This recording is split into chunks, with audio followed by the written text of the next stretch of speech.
Hello everyone, and welcome to episode 13. The main focus for today will be the cargo connections of the last couple towns that are still isolated from goods deliveries. These towns are Tottenham, Sudbury, and of course, the City of London. But we will start by doing a small, but necessary remodeling around that cargo station we spent our time on in the last episode. I did come to the conclusion that giving that main branching track a shallower angle is the way to go. Right now it's way too wide. I also got a couple shunting engines on the workshop, to replace the big locomotives we used. Apart from that, it will be a business as usual kind of video. Before we get started, if this is not your first video from this channel, you already know what to expect. If you want to be kept up to date, please consider subscribing, and if you like what you see, leaving a like will also help letting me know what to focus on. But enough talking, let's get into it. So, as I've said, we will quickly fix a couple small things around this place, so it looks a bit better organized. First, let's get rid of the big locomotives. They will be replaced by small shunters, as soon as the new tracks are in place. And then, we can get started on the tracks themselves. As I've said in the intro, I wanted the branching segment to be at a shallower angle compared to the station tracks, so we might be able to squeeze in a couple double slip switches, and also place the branching switches a bit nicer. Let's give this one a try. Looks like it just might work for us.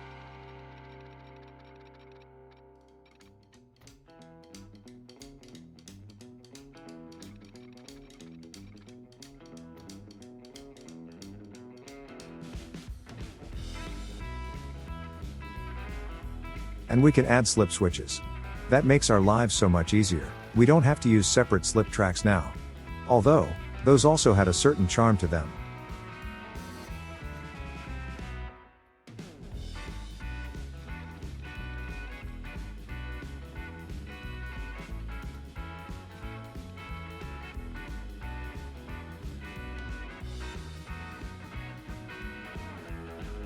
And that completes the important track segments. Also, I forgot to replace these signals in the last episode. They are kind of important. Without them, the trains using the shared platform would keep blocking each other way too early. This allows them to run around on their own track segments, and only wait right in front of the station. And the thing I'm building now? Well, that was a complete brain fart on my part. For a second I thought I was dealing with the lumber delivery lane, but it is in fact the sawmill line. We don't need a passing section for this one.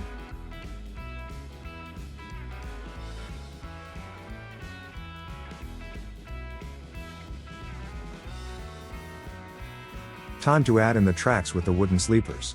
With the new angle, it should be a bit easier.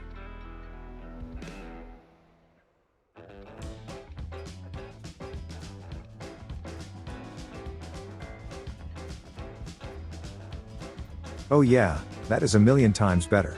No space wasted.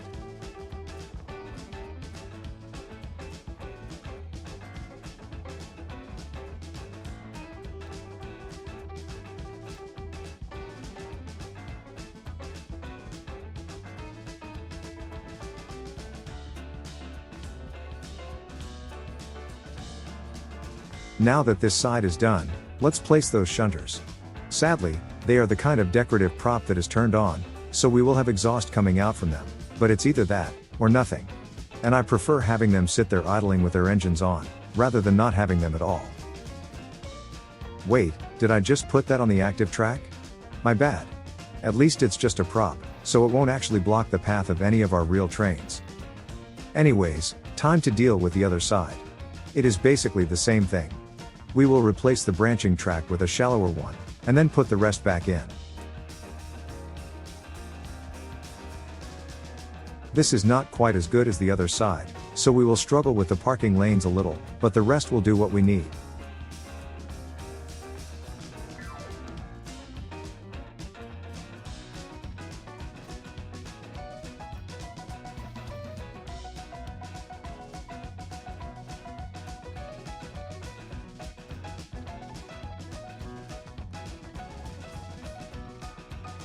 Yeah, the parking track's turn is way too wide. Oh well, we will just have to branch off from one of the side tracks.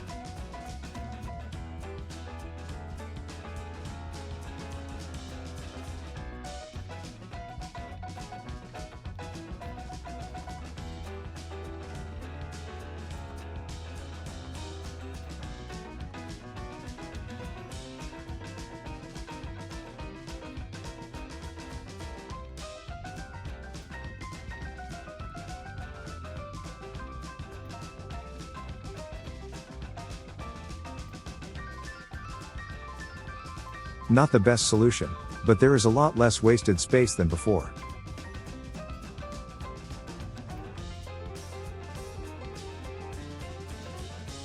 Hey, at least I managed to not place the shunters on the wrong tracks.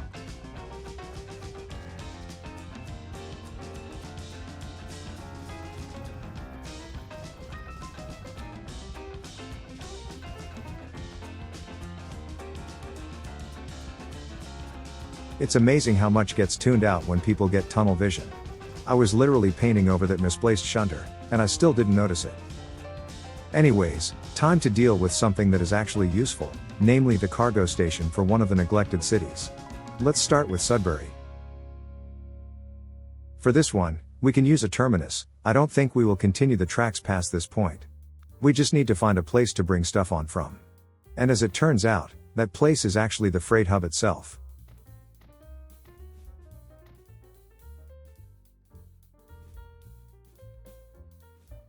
We have a very convenient track coming into the local tools factory already. We can use that for this purpose.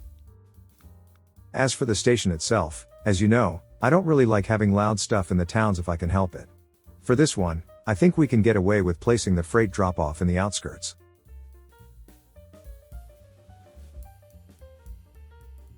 If we put it in the middle, we can get away with only demolishing a single building.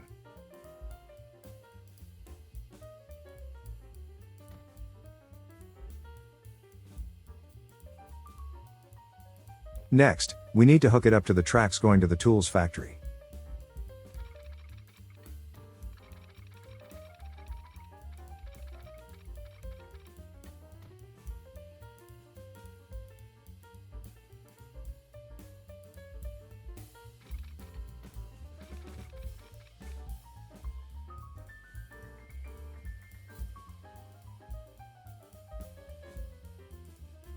Now, instead of double tracking the entire length of the line, I decided to just add in a couple passing sections.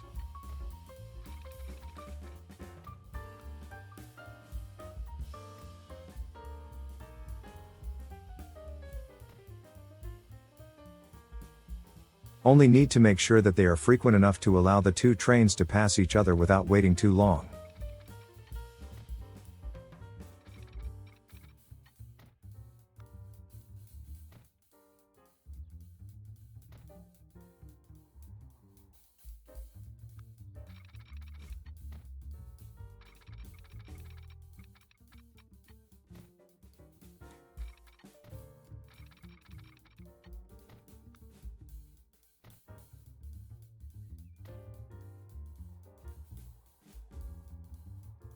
Maybe one more for good measure.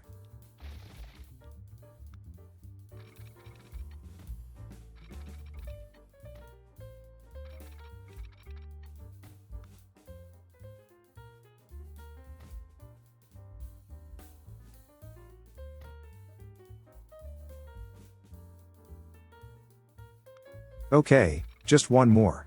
Won't hurt to have one this close to the station.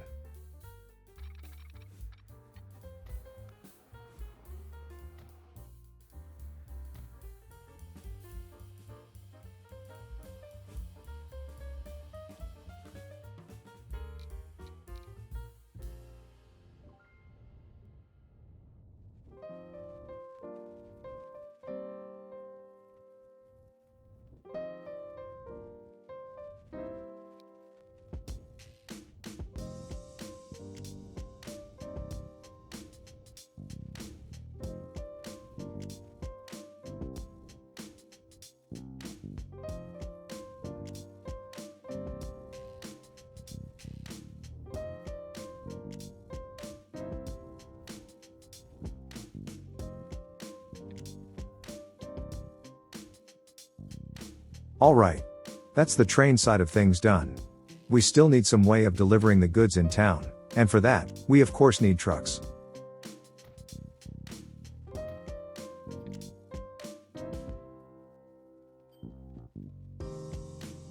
The truck stop closest to the station has to be one of these big ones. Otherwise, there would be no place to drop things off. The roadside stops are for drop-offs only.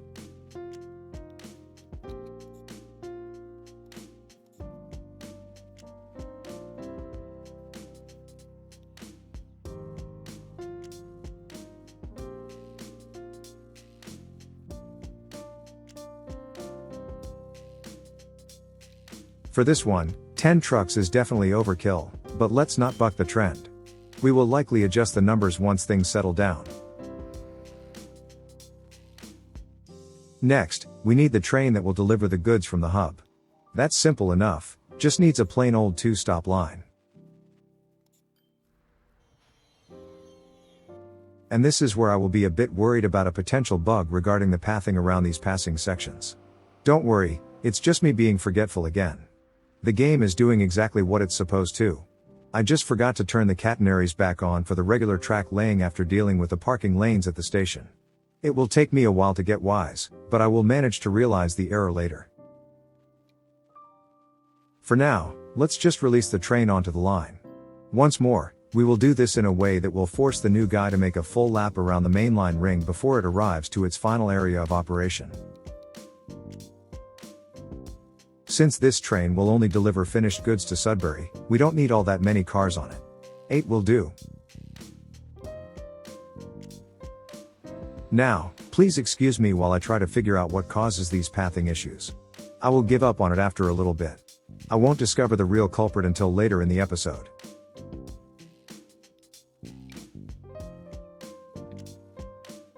The funny thing is, I keep encountering these kinds of errors all the time, and I am always perplexed about what's happening.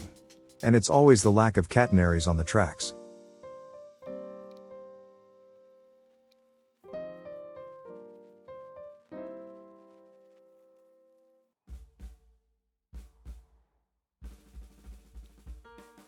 Hey, at least I remember to place these signals. They are serving the same purpose as the ones I placed at the station earlier.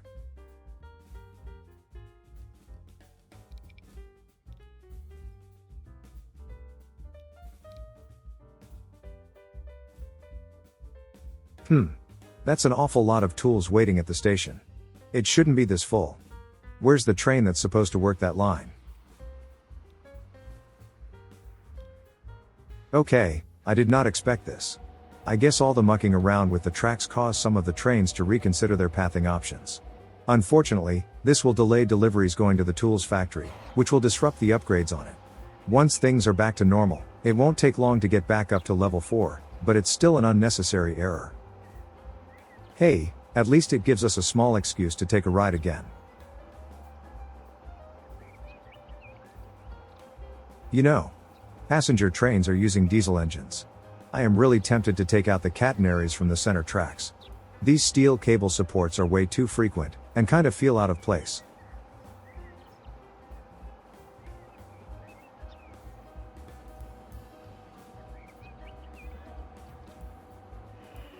Alright, we are now back to normal, I guess.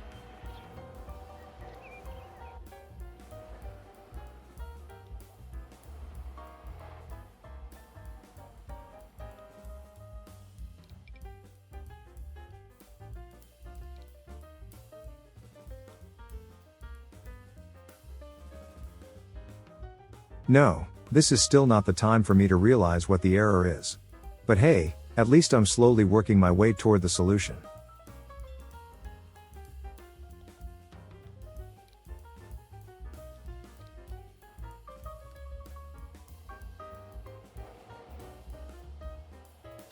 And as expected, the tools factory is back to level 1. Oh well, it will be back to level 4 soon enough.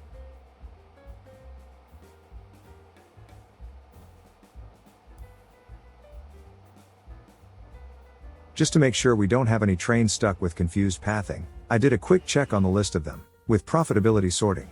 Our most unprofitable trains are the mainline freight services. No surprise there, we only have a couple things running on them currently, and the two directions are competing with each other too, so the volumes are quite low. Thankfully, the most profitable trains are more than enough to offset those losses. We have about 7 trains that are making millions in losses, and none of them are below -8 million.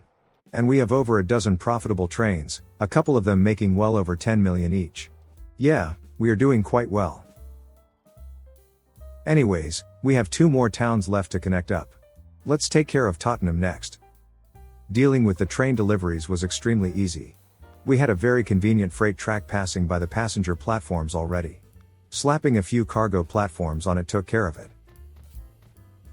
This does mean that we can only have goods coming in on the counterclockwise service, but hey, Even if it takes longer, things will still make their way here eventually.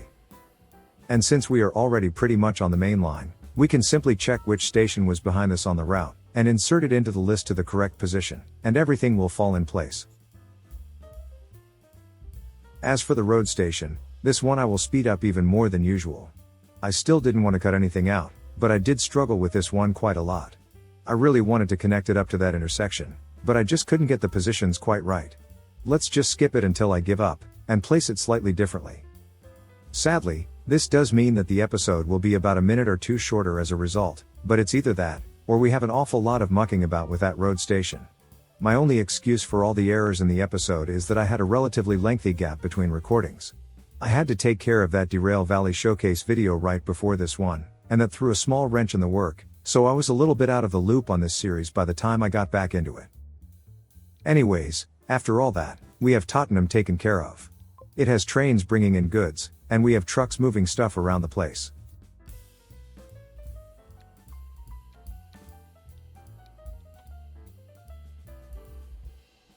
And look at that train. It is almost completely full of crude oil. It might seem like a good thing, but it's actually a bad thing. If the mainline trains are always full of a single product, then they won't have space to carry anything else. In the next episode, I think I will spend some time to allocate a certain amount of cargo space for each of these mainline services. This is why it's a very good thing that we have the tools production concentrated at a single freight hub right now. That way, only the finished products get onto the main line, which take up a lot less space than the raw resources. Anyways, time to take care of our last city, which is, as it happens, the city. I think I will do the same thing we did with Sudbury, and connect to the closest freight hub. I just chose one of the unused platforms for this, and started building. We need to get over a couple tracks along the way, but we've done that before, so it's not really a big obstacle.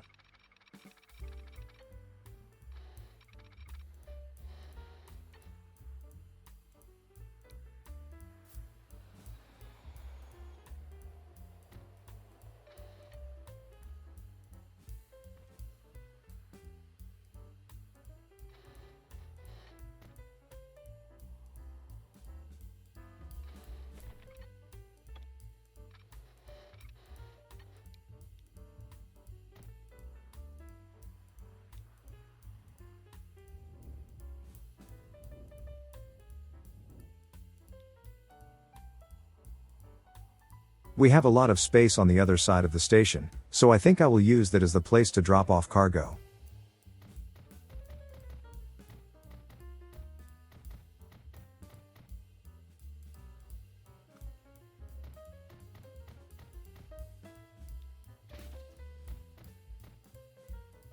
This arrangement means that only one platform is capable of accepting the goods coming in. I suppose we can just use the one next to the passenger platform as a parking lane later.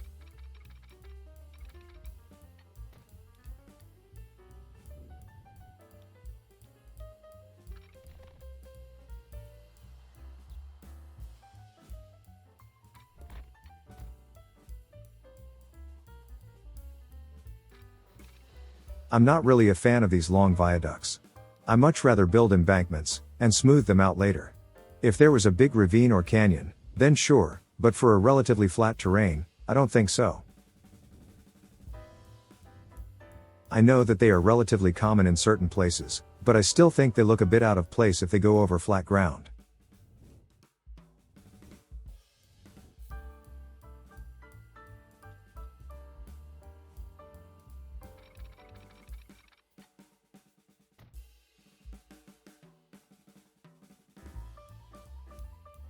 Okay, only need to get rid of that tunnel, and this stretch is finished.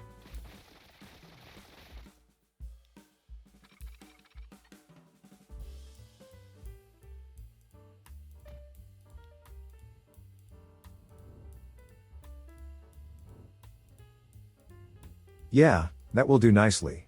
Next, let's set up the actual line.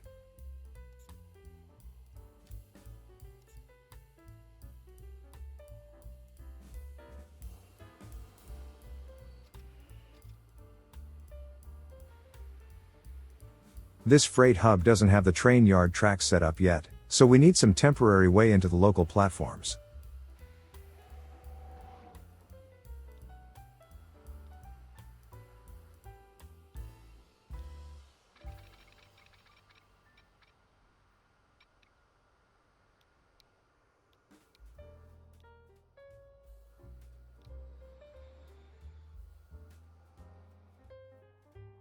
Alright. Thanks to the way the entrance was set up, we can release the train from here, meaning it only needs to drive on half the mainline ring, instead of the entire circuit.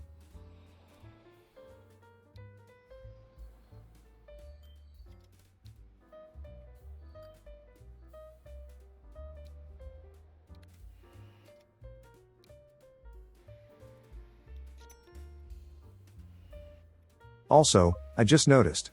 We are above 1 billion in the bank. We are well and truly past the point where money is something we need to worry about. And the tools factory is already back up to level 4. At this point, we can start diagnosing the entire production chain. The factory itself have a maximum production of 400, and it only needs a single unit of planks to make 1 unit of tools. Which means we need 400 planks per cycle. And as luck would have it, the max level sawmill can generate 400 planks at full production.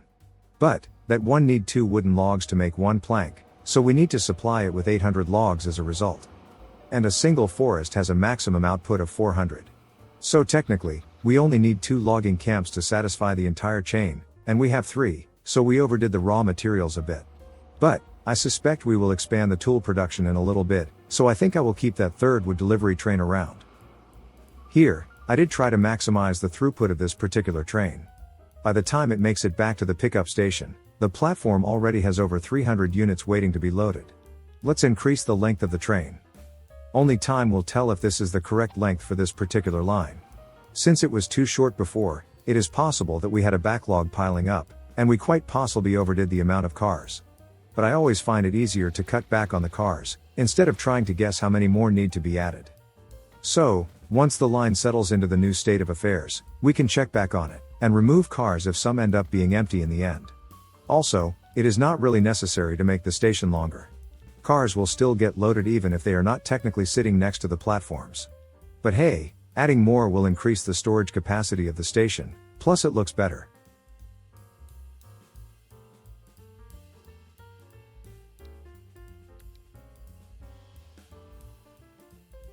And this is where I will finally realize what the issue was with those passing sections earlier. At first, I was still perplexed as to what the issue could be, but as soon as the train arrived at the freight hub, and the game decided to give me the correct warning about the lack of electrification on the tracks, it became clear what the problem was.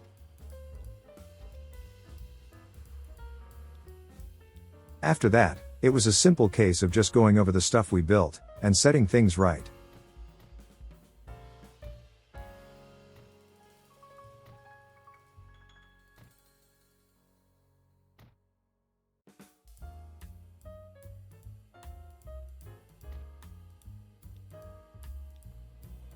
And suddenly, things are back to normal, and the passing sections are working as intended. And since we increased the amount of logs going around, we can make the sawmill train a bit longer too.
You know, at this point, we are making so much money, I think we can safely afford setting every single vehicle we own to medium maintenance at least.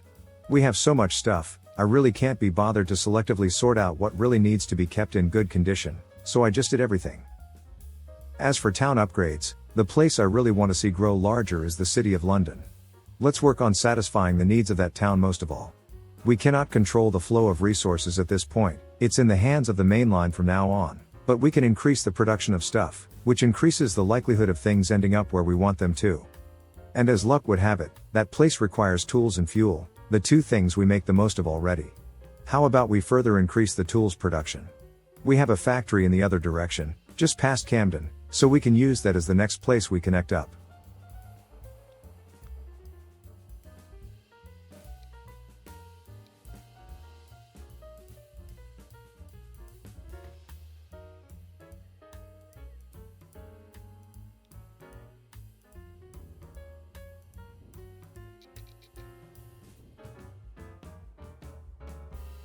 We have quite a bit of infrastructure we need to go over to get to it, but that never stopped us before. First, let's jump over the main line.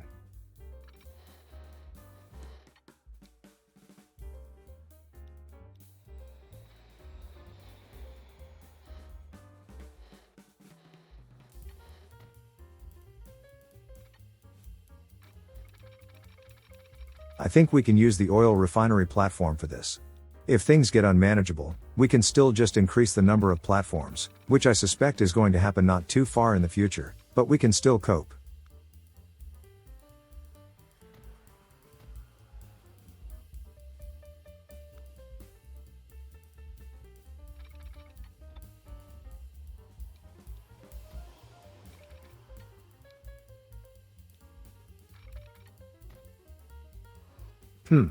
That road is already elevated. I guess a simple level crossing is in order. And after that, we can just bang in the rest.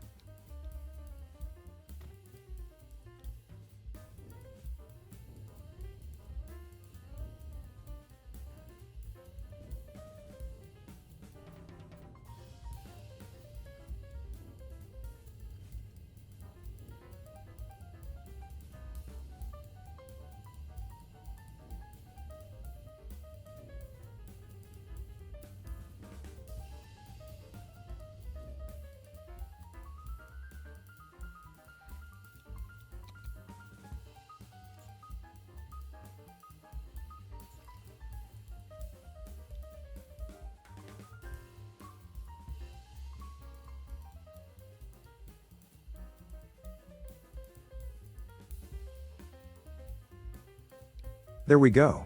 The line is set up, it only needs a train to run on it. Once again, we need something that can carry both planks and tools, so it's another container line. To fully satisfy the production chain, we will need to add a second sawmill into the mix, as well as a fourth logging camp. Good thing we have both of those near the freight hub, so it will be easily accomplished.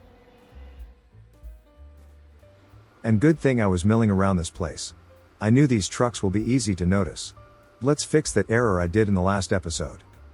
Instead of setting a minimum wait time, we need to set a maximum.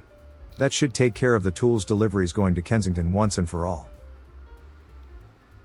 They will still wait around a bit to get the line spacing back to where it should be, but it's only a matter of time before it's back to normal. And I think this is pretty much it for this episode.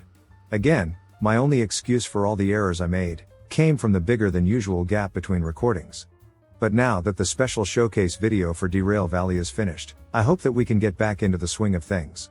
Incidentally, since we are talking about the Derail Valley video, that might make it pretty obvious that I did the editing about a week before it was supposed to go live. The reason why I'm working so far ahead of schedule is because I want to be ready for when the workers and resources patch goes on the stable branch. And who knows, by the time you see this, it might already be out. I can't tell as I'm writing this. As for the next outing, I would love to finish setting up that second tools factory chain, and then we can move on to another one, likely a second fuel line, so we can keep feeding the City of London with all it needs to grow.